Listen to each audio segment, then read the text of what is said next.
This show is dedicated to helping you strengthen your family tree and live financially free. Welcome to the Marriage, Kids, and Money podcast, everybody. This is Andy Hill, and today we're talking about taking a sabbatical from work. Saying goodbye to your 9 to 5 for a period of time, a week, a couple of months, or even a year to relax, reflect, and plan your future. To have this luxury, you need to be financially prepared. And if you have a family, you need to be doubly prepared. Today, I'm talking to Jacob and Michelle Wade, who recently took this sabbatical leap with their family of 5, and they are here to tell us all about it. Jacob is a former sales professional and the blogger behind iHeartsBudget.net, and Michelle is a stay-at-home mom raising and road schooling their 3 children. They sold their home, all of their possessions, and hit the road in an RV in the summer of 2018. Their story of family adventure has been featured in multiple podcasts like Bigger Pockets and national media outlets like Yahoo Finance. Welcome to the show, Jacob and Michelle. Hi, thanks for having us. Hey, how's it going, Andy? I'm so glad to have you both here. Thank you both for being here and sharing this awesome story with us. So, Jacob, could you tell me, why did you decide to leave your job originally? Yeah, it's not just like I woke up one day and I was like, yep, all right, we're out. There's a bit of a backstory to getting to that point, of course. So I came from a tech job and I got into tech sales, and I enjoyed that a bit. And during that, we had kids, and we actually had just had our 3rd kid when I got into tech sales, and I started to travel a bit. And so the travel was becoming more frequent. And then I got promoted into a job where I was the account manager. So I owned 5 states and all the Fortune 500 accounts, and I was doing sales, and I was living on a plane. So every week, Tuesday to Thursday, I was traveling. And it got to the point where I would be home, but I was not mentally there. I was not with my family, right? I was just... You were stressed out of your mind. Yeah, I was sort of a shell of a person. And so it just kind of took over my life and my mental and everything else. And at the same time, we were going through some medical stuff ourselves. And I've read about this on my blog, but we went through some miscarriages and some really tough things that sort of weighed on us at the same time that I had the stress of the job. And so everything kind of piled together and came to a head, and we decided. Well, and at the same time, we were house shopping for a bigger house, right, more land, because he's got this job that's making this money. And of course, so that means now we need bigger things, more things, right? Mm-hmm. And it was all just kind of like at what we just kind of like hit a point where we were like, what?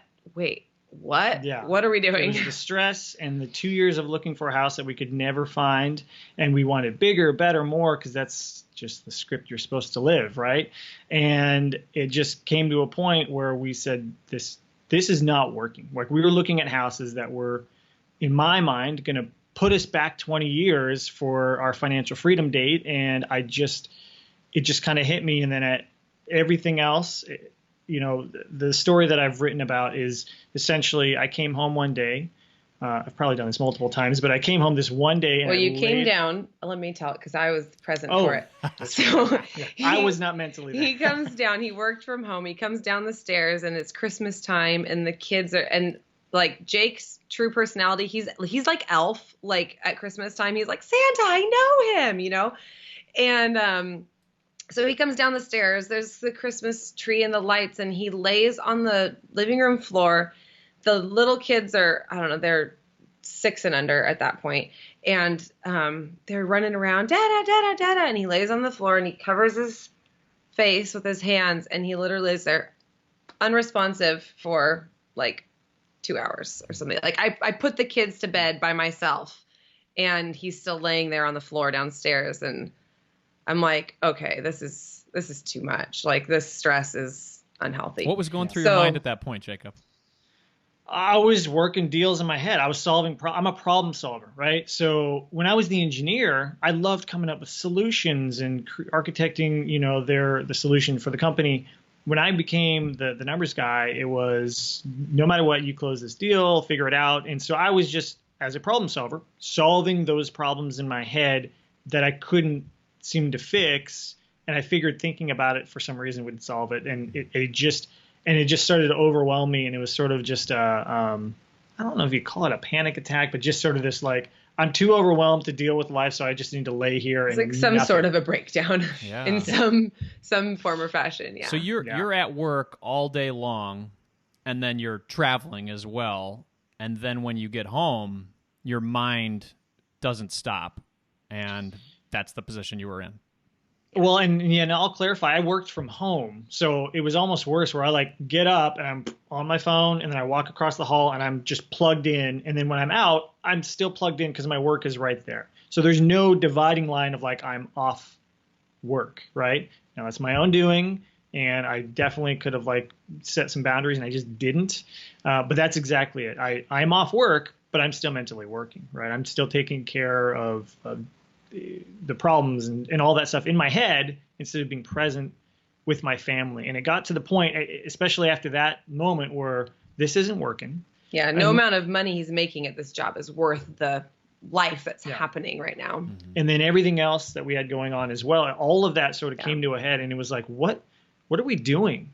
And I don't know the exact details. You could correct me if I'm wrong, but it's sort of my story in my head was just before Christmas, she was in the shower and I kicked open the bathroom door. I'm like, we're doing it. She's like, huh? I'm like, 1 year, we're gone.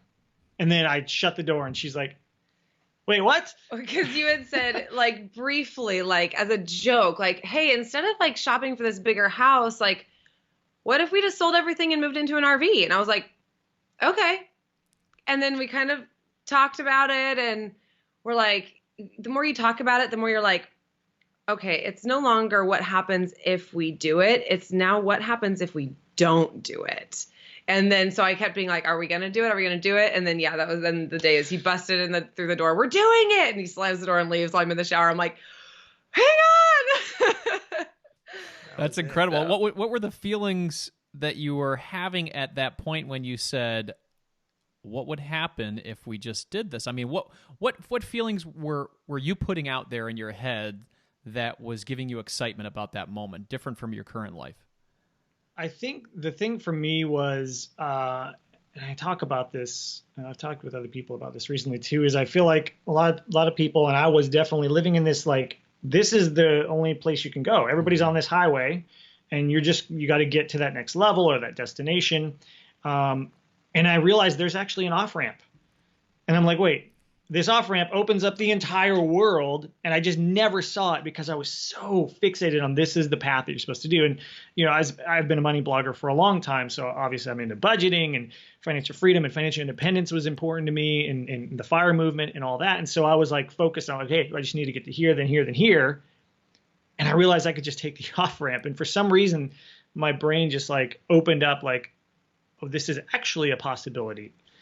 And then all of a sudden, as a problem solver, I ran all the numbers. I'm like, how do we do this and this? And then like, it was just like, oh, this can be done. And that just like lit a fire. It was just like, I can go enjoy freedom now and redo everything that we've, thought we were going to do. And that just like, I got so excited. And I know that like, the more we talked about it, the more it was like, this is like amazing. I can't believe we can actually go do this thing. It was always kind of something we would like talk about, like, on date night, we're like, oh, or, we see someone that goes on an RV trip. We're like, oh, like that'd be so fun. Wouldn't that be fun someday?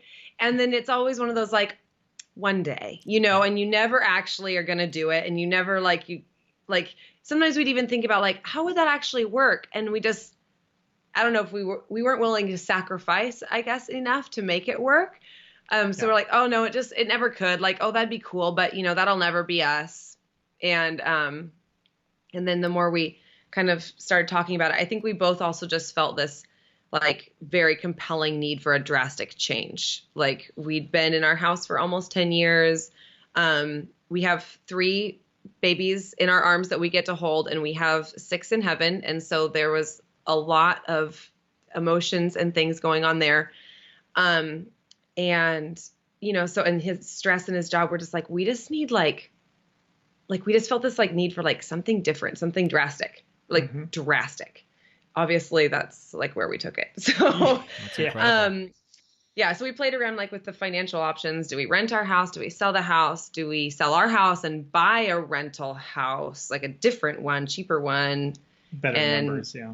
Like all those things. And it turned into just sell it. And for me, I needed a year off to just unplug, and we needed to reset our lives. I wanted to be connected with my family again. Like I wanted to like plug back in and like know what's going on in my kids' lives and just be dad, right? And be a husband that's present. And so we wanted no strings attached. So the rental option, we threw that out. I had plenty of people tell me, hey, well, numbers wise, if you did this, I'm like, I get the numbers and I'm willing to sacrifice that for the freedom that I need to hit this big reset button. And so that was our decision to sell the house and everything we own, which the equity built helped fund this whole thing as well as some savings. So that was where that came in. Talk to us about the numbers then. So you sold your house for what, and then how much equity did you have, and how did that prepare you for a life on the road? Yeah, so we bought our house in 2010. In the Seattle area, the market always trails the trends of the regular market. So it was, even though 2008 and 9 was the big dip, we had a huge dip in Seattle at that time. And so we bought a little more house than we could afford. And we knew it, but we knew the market was just so, like, I don't ever advocate timing the market, but I'm like, this, like the circumstances were there and God opened the doors, and we bought our house for $329 on an FHA loan, very little down. And we could afford it when you were working. And then when you weren't, I went and got 2 more jobs. So I was working 3 jobs to pay the bills until I was able to get some promotions and raises and different things. So we had that in 2010, and then we listed it in 2018, and we ended up selling it for $532. Something like that. And so we had a good, right? This we had is a good the chunk of Seattle equity. market, though. This is a 1,500 square foot house, like 3 bedrooms, 2 baths, built in the 80s. Like it was not a nice house, but and we had just missed this like peak of the market too. We thought we were going to get like 570 for it. Yeah, if we sold in the spring, we would have gotten probably 40, 50 grand more. It was, so we were kind of it was bummed. insane. But we were like, as crazy. I looked around over the last year, and we started, because we basically gave ourselves a year to get out. And then Michelle, because she's crazy like that, is like, well, our 10-year wedding anniversary is in August. How about we just leave in August instead of January?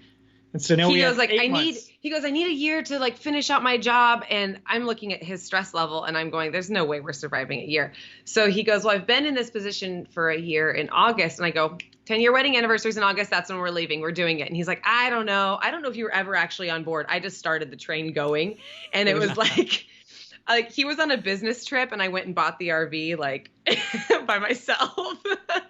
That's awesome. With communication. It wasn't like a surprise, but it was, it was like, we got to do this. We got to go. So. And so this is significant for me because I am the planner to give me the next 10 steps. I need the 30, 60, 90 days, 1, 3, 5 year plan. And she's like, how about let's just leave tomorrow, right? So we have this balance. Like she brings me to the wild side and I help temper her like crazy spontaneity. So I love that. I love that. So you guys were living in Seattle area. Give us an idea of like the income range you guys were working with during that time frame, so people know, what you were able to save up before you got there. Sure, yeah, and I'll candidly admit we didn't save as much as we could. We dumped a lot of it back into the house because we were doing some remodeling that we wanted to do. It was technically an investment because it raised the value of the house. But so we were just over 6 figures and just hit multiple 6 figures toward the end of that last year of the job. So things were going really well for my age and experience, and we were so blessed to be in that position. But then I realized it just wasn't, the balance wasn't there, right? Yeah. So we were doing well and we were able to sock away. I think we only had maybe 20, 30 grand put away because we were putting a lot back into the house. But then of course the equity was the big driver. So what did you get for the equity? You said you sold it at 532, so you had I think after fees we walked away with like 180. 170? Oh, wow. 180? Yeah, okay. It was close to 180. That's awesome. And plus another couple grand back from escrow and stuff. So then that amount became your adventure fund. Yeah. Exactly. It was just, okay, I call it the freedom fund, but it's essentially let's go buy some freedom and let's enjoy that time. And so our first year, we didn't hold back. I'm naturally frugal and stuff, but we went and did everything we wanted to do on that road trip. And I think we averaged just over $5,000 a month to live, which isn't too bad because that's actually less than we were spending just to live in the Seattle area.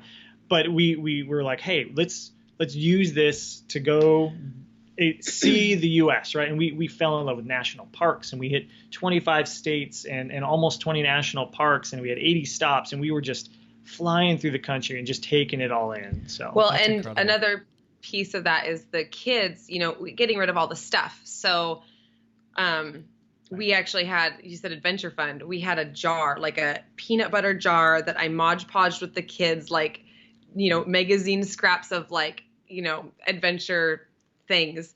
And it helped motivate the kids to get rid of their stuff. So we called that our adventure jar. And we used that specific money that we got from selling all of our things for, we want to go to this museum, or we're in a cute little town and we want to get ice cream. That sort of thing came out of the adventure jar. What else did we do? All of our magnets and stickers we bought at the national parks in the different cities, those. Just anything we wanted to do that's local to that area. We're like, hey, let's go explore what this area is known for. Yeah. We'll use that money. So Yeah. it helped our kids get rid of their stuff because they were like, why are we getting rid of this? And he was like, hey. They kind of understood it, but it was still hard for them. Yeah. So we said, hey, anytime you sell something, you get to take that physical cash and put it in this jar. And that is yours to go use when we're somewhere and you're like, I want to go do this. Let's go do it. Oh, we dug up dinosaur bones in Wyoming with that money. Mm-hmm.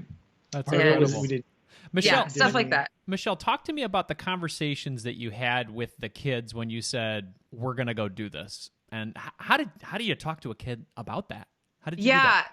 So they were 6, 4, and 1 when we left. And we talked to them about it beforehand. We talked about it, just us, and didn't want to because they had already been house shopping with us. So they kind of already had in their heads, we will be moving at some point, but also it was for 2 years we were looking at houses. So I just kind of mentioned it hey, you guys, I think we had gone to an RV show. We had gone to an RV show the year prior. I said, you remember that? Wouldn't it be fun to live in that? And we could drive around, and our oldest son, he was very excited about it. And then our daughter, she was 4. So she was yeah, whatever older brother wants is cool, So, so yeah, they were really on board, and it was funny. They kind of went, back and forth on the whole getting rid of their stuff, aspect of it. We do have some of their toys and things in storage, and they each have, one of those Target bins, a 12 by 12 by 12 cube, that they get to put their stuff. We have 2 of those. That's all the toys that's in the RV. And they were fine. They helped us get ready for the garage sale. They, picked out their stuff. Oh, Mama, I can sell this. I don't play with this anymore. It really kind of helped them to see, and then to put it in the jar. So yeah, they were on board. They were excited to go see stuff. We talked about the map with them. I showed them pictures of the different places, oh, you guys, we get to visit this place. Look at this beach. Isn't it cool? Look at this really tall building. And, so they got to see that and get excited. Incredible. So they saw it as an adventure, and they were pumped about it. And you guys just kind of brought that into your life. And like you said, Jacob has the heart for really enjoying these types of things. And this kind of helped him to, live like a kid a little bit, having that kid mindset of being let's go on an adventure. Right. And that's kind of what you were missing. That's very cool. So tell me when you guys left and how long you've been gone now. So we left on August 17th of 2018. And then we came back to Washington for the summer. My brother got married. So we spent the last 4 to 6 weeks of our year back in Washington, because we obviously needed to be here for family. And that was fun because we actually got to do 2 national parks that were in Washington that we had never been to. We live 2 hours away from one of them, never been there. That's you never explore your own hometown.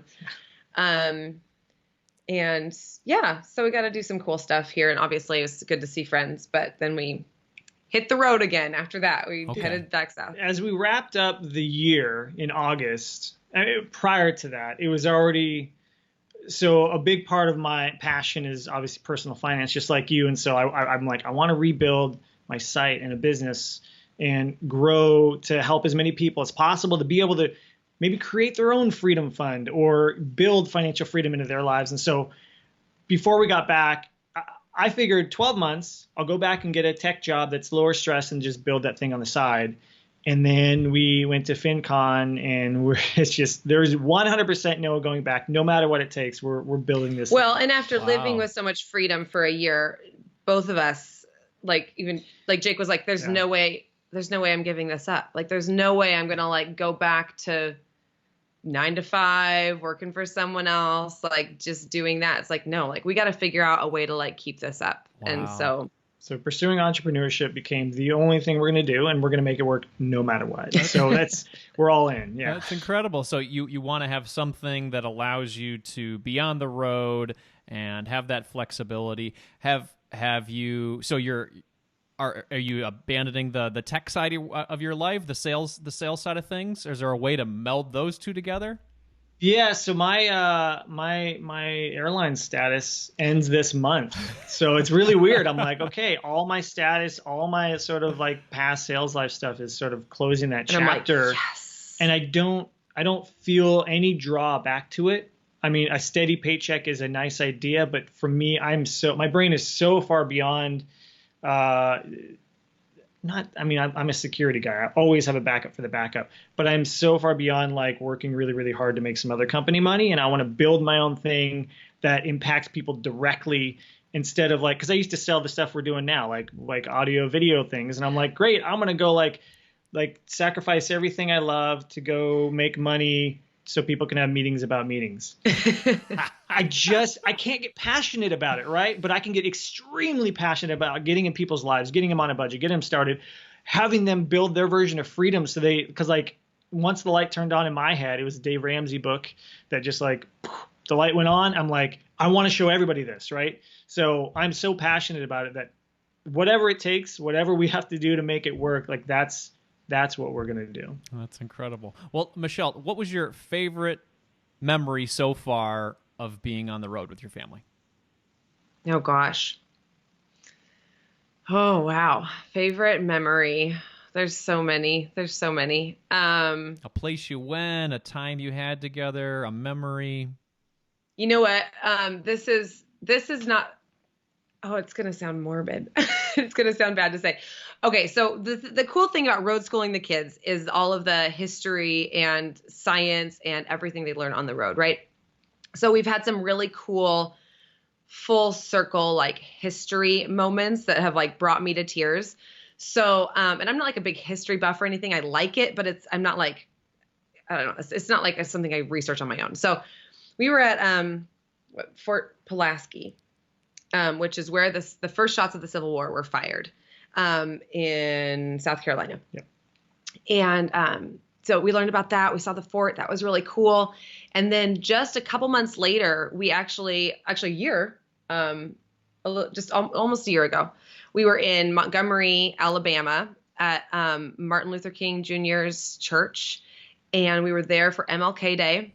And we were walking around. So that was in and of itself so powerful and just heavy, and I was so thankful to have experienced that there. But we walked down the street and there's a square. It's like a roundabout now. And there's a sign, like a historical placard that says, this was a slave market, and, some more about the square. And also, this building over here is where the telegraph was sent to Fort Pulaski to say, fire the first shots for the Civil War. And I was like, whoa, like I was just there, like, and now like, and so I was able to tell the kids, of course I'm like choking up as I'm telling the kids, I'm like, guys, but it was so powerful. So instead of them learning about all these historical events in a book or inside a school, you are physically taking them to these locations and having experiential learning. Yes. Yeah. They went to the Rosa Parks Museum and sat on the like kind of pretend bus they have to teach the kids about all of that. They've learned about cave formations in, Carlsbad Caverns and Mammoth Cave and Wind Cave and Jewel Cave and so many caves. Michelle, talk to the parent that's listening right now that's saying, how do you even start with road schooling or homeschooling? I don't know anything about any of these subjects. How would they get started? Oh gosh. Well, I don't necessarily feel qualified to answer that question because our kids are very young. The state of Washington doesn't actually make you declare homeschooling until they're 8, and ours is turning 8 at the end of this year. So I was very laid back about it. So I'm not the curriculum person to ask, but they have picked up so much. They can tell you about, like, they grabbed a rock the other day. They're like, Mama, look at this sandstone I found. And like they're like, oh, look at this quartz, or like, Mom, I see like the cave bacon in this cave, or did you know cave bacon is a thing? No, I didn't even know what that is. It's a formation that looks like bacon. Ooh. It's pretty cool. Everybody likes bacon, so it's gotta right. be cool. I know.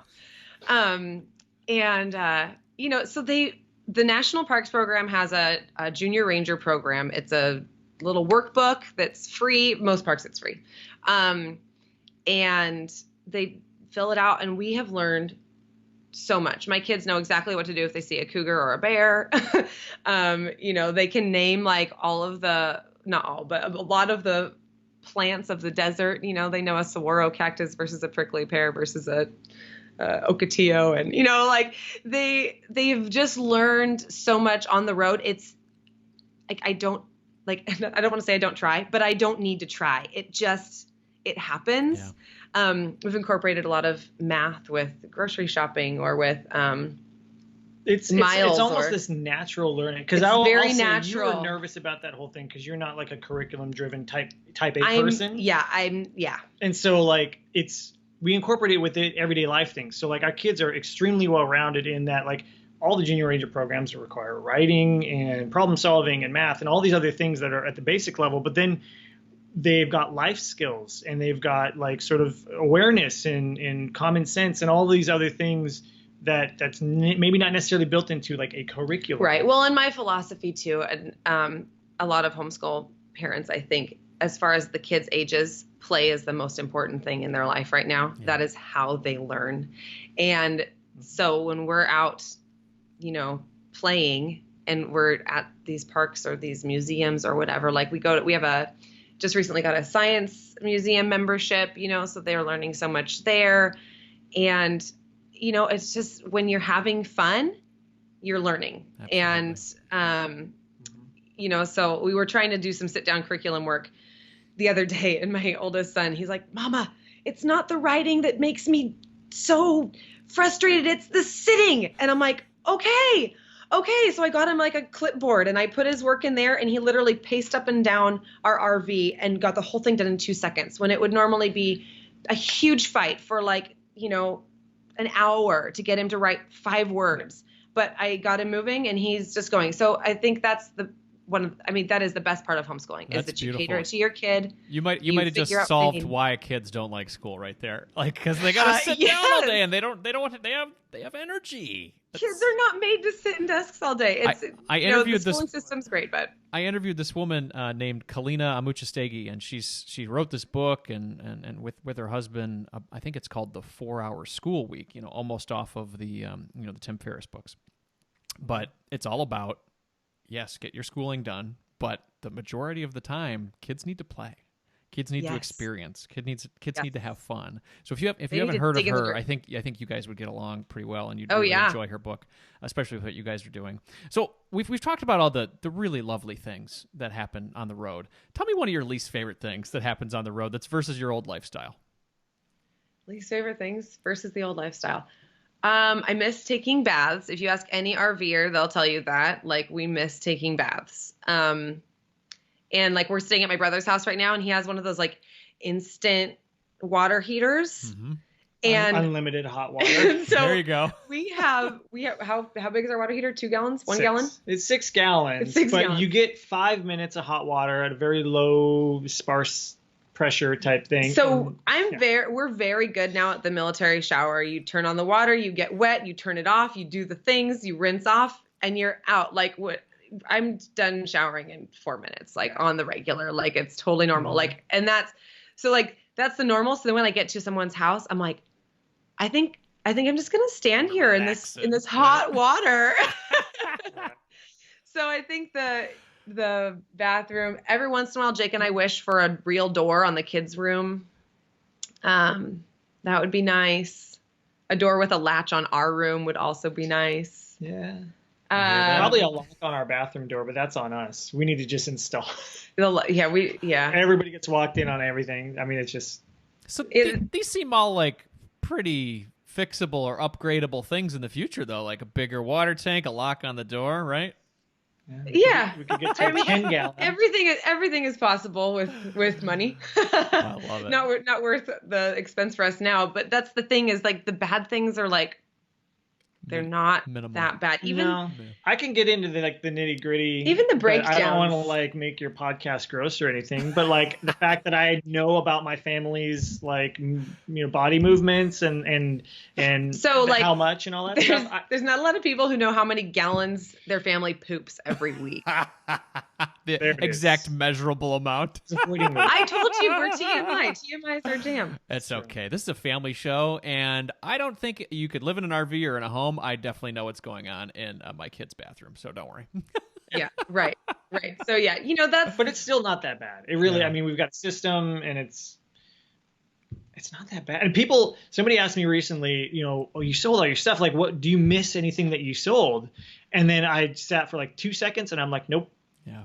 I don't think about anything we sold. I also don't even think about anything we have in storage either. And we're still paying for storage for a small amount of stuff. Yeah. And I don't think about that stuff either. Yeah. Like, I don't miss a thing, right? We traded our 1/4 acre backyard for 10 million acres and the ability to freely travel wherever we want. So I'm like, I don't need stuff. The bad parts are running out of fresh water when we want to boondock in the desert longer. Yeah.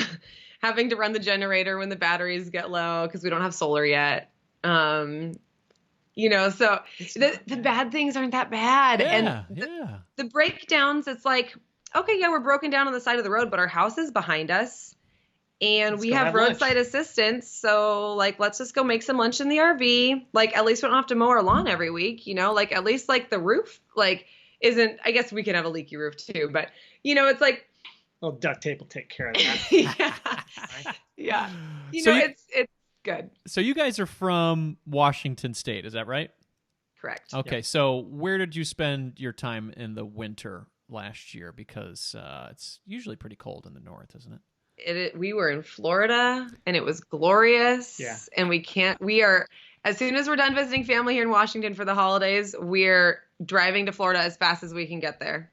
That's incredible. Well, that's where I think a lot of people would like to be, putting their feet in the sand. So congratulations on, taking a big leap for your family and, doing something smart for mental health and your overall well-being and your family, taking an adventure together. Whether this turns into a year or 25 years, your family's always going to remember this. And it's inspiring. So thank you very much for sharing your story. So let's talk a little bit about what happens now. Jacob, you said that you want to develop a business that you can do on the road. Talk to me about where your financials are now. You guys started with a $180,000 kitty, and now you're here today. Is that completely depleted, and now it's like, all right, I better get to work, or you guys still have a little bit of money? How are you going to do this? Tell us about it. Our year wasn't that good last year. Yeah. I mean, so we had part of that money bought the truck and the RV. So we're towing a trailer. It's a 35-foot travel trailer. It's ginormous.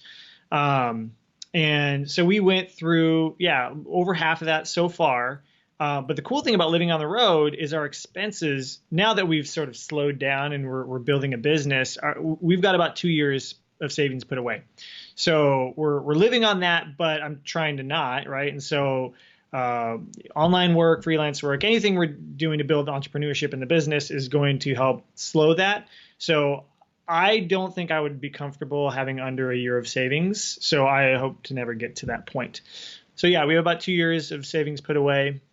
And then we're just trying to grow this thing. Yeah. Living on the road is so cheap. We just recently got a campground membership that essentially, like, on an expensive month, we might spend $500 for camping rent fees, and utilities. For rent and utilities. Yeah. So, it's very cheap. We get 2 weeks of free camping every 3 weeks, if that makes sense. That's incredible.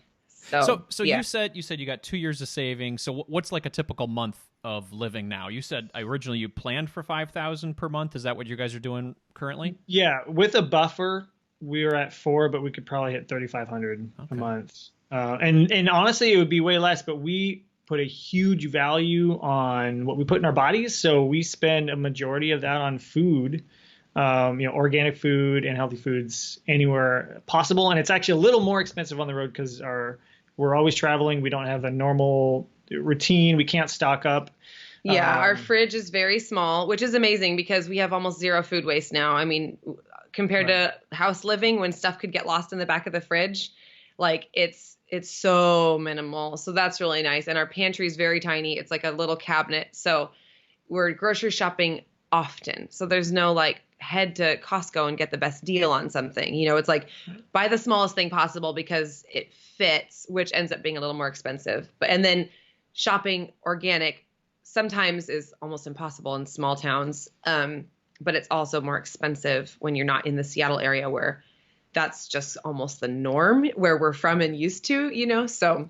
Yeah. So we're over $1,000 on our grocery bill. Happy to admit that, but it's an investment for us. And then another big piece is we were on a health share plan and it's just over $500 a month. So there's half of it there plus rent. And then it's just fuel is a big expense for us. And fuel. Yeah. Fuel, diesel for the truck is a big expense. Talk to me about the health share plan, because when somebody leaves a job where they're making multi-six figures, they got great benefits as well. So how does that work? How do you have health care for your family? Yeah, part of it is you're amazing at natural health care. So call me the medicine woman. Yeah, and the other piece is we're just on Liberty Health Share is what we currently use, and it covers our whole family. It does cover preventative. The deductible is fairly small. I think it's something like $1,500. Yeah. And then they'll cover so today I went had an appointment and some of the stuff was covered, some wasn't, but it's there, right? It's a legit healthcare plan, and so we haven't done a lot of doctor visits. We haven't needed it. We'll do like an online consultation with your primary and the kid's primary. But we haven't even had to do that. Yeah, so it's really been very healthy because we've been outside so much. We're not here. Like, I wish you could see out the window right now. I can't see anything but clouds and rain. So sunshine helps. Sunshine has improved our health, I think, a lot. So yeah, we haven't needed to use the health insurance, but it's so nice to know it's there because with our lifestyle, a broken bone for one of the kids or us, I suppose, out hiking and the kids love to climb rocks and all of this. Like, we've definitely been around friends who have broken bones right in front of us. So, it's nice to know it's there. That's good. Yeah. That's great. Well, it sounds like you guys have thought this through, and I love it. And you guys have been on it for a year and a half now, it sounds like. About a year and a half. About. That's incredible. Mm-hmm. So somebody's listening right now and is like, I really like this idea. What would be the first step that they would need to do before they would take at least a year off or maybe more and hit the road with their family? I'm going to give my official answer. Let's get on a budget. You have to have a plan to get where you're going. I tell people, if you think about a goal, right, set a goal. It's not just this idea you want to do. It has to be an actual goal. Well, your goal is your destination, and your budget is your GPS that tells you how to get there, right? And so you make a plan, and then you just go backwards, say, okay, what steps do I need to take to get there? So one of those steps would be, how do you want to travel? Start doing a little research. There's great Facebook groups for people that are full-time families. It's actually called Full-Time Families. If you're curious, Full-Time Families on Facebook. It's such an amazing group. We binged that group so hard. Yeah. When we first started talking about it, we just read literally every single post. And there's over 20,000 people on there. And there's tens of thousands of families on the road. It is kind of incredible, the community that we've found on the road. So there's a lot of good information. So get your finances, look at your finances. How much do you have in savings? Can you earn remotely? Because if you can earn remotely, that frees it up a lot. There's a lot of families who they pretty much just transition into it the same as they would a regular moving into a house. It's like they sell their house, they buy a rig to live in, and they're just working, and it's kind of more like normal life rather we haven't met a lot of people actually who are like us where they take a year off and no one's working. That's actually kind of unusual. So if if that's the, interest, you have to make sure you can have a year to live on and a backup, because you can't just like, unless, I don't know, you'd have to be really, really rich to like come back from RVing and be like, okay, now I'm going to buy a house, unless you've got the cash for it. So yeah. So I say minimum 12 months put away if you're gonna take off and start doing entrepreneurship or something like that. At least 6 months if you just have a typical job, just because like getting your road legs, or whatever you want to call it, and disaster takes strikes. some time. Yeah, our vehicle blew up the first week. And we we had had to 10 go buy a days new one. in, and our tow vehicle, we sold it for $2,000 in Cody, Wyoming. And so you've got to be prepared, right? So we had, multiple years of savings put away to take care of those types of things. And then the next step would be do research. How do you want to travel? Is it going to be a motorhome? Are you going to tow a trailer along? Think about safety for kids. For us, we wanted our kids in car seats because that's the safest way to travel. So we decided to tow that trailer along, and you get more space because now your RV's, the driving area doesn't take up some of your living space, right? So there's some factors, but if you go on that full-time families group and just start asking questions, you can get those answered. There's a really good, as far as more like types of RVs and things, there's a good forum called IRV2, and almost every question has been asked and answered on that as well.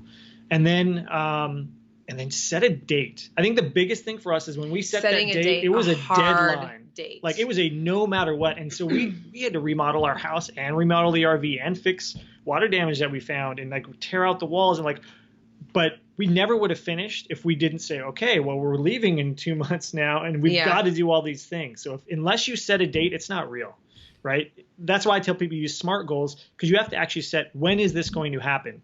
Then you know what you need to do to get there. Because if you don't set a date, it's just wishful thinking. It's not a real goal. The date, and then getting started right away. Like, getting rid of all your stuff. Like, I don't know, like just to like say it, it's like, oh, okay, like getting rid of all your stuff. But like, unless you're literally just going to pack everything up and take it to donation, which is great, go ahead, do it.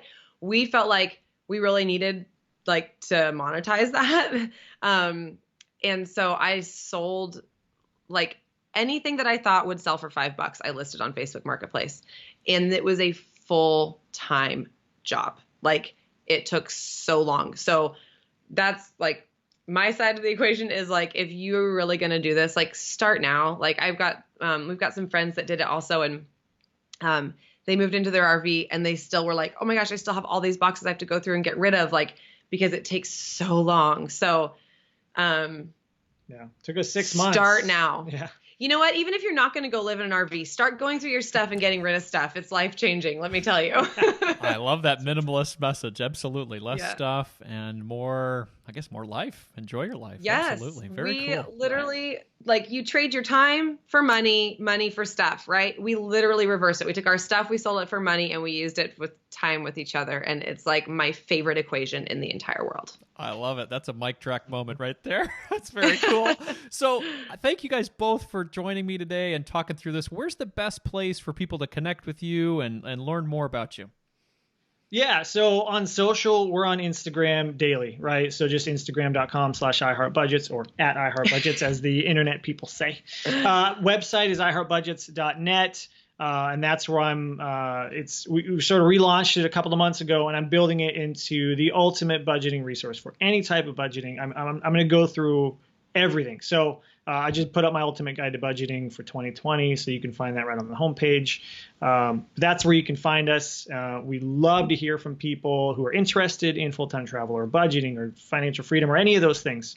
We're all over it. So. Excellent. Well, Jacob, I also heart budgets, so I'm a big fan of what you're doing, and keep it up and help people with this financial empowerment movement that we're both a part of. So thank you both so much for being here, and congratulations on a year and a half of, I guess, beautiful family choice. I think it's just great. So thank you both. Thank you. Thank you. Andy. Appreciate the time, man.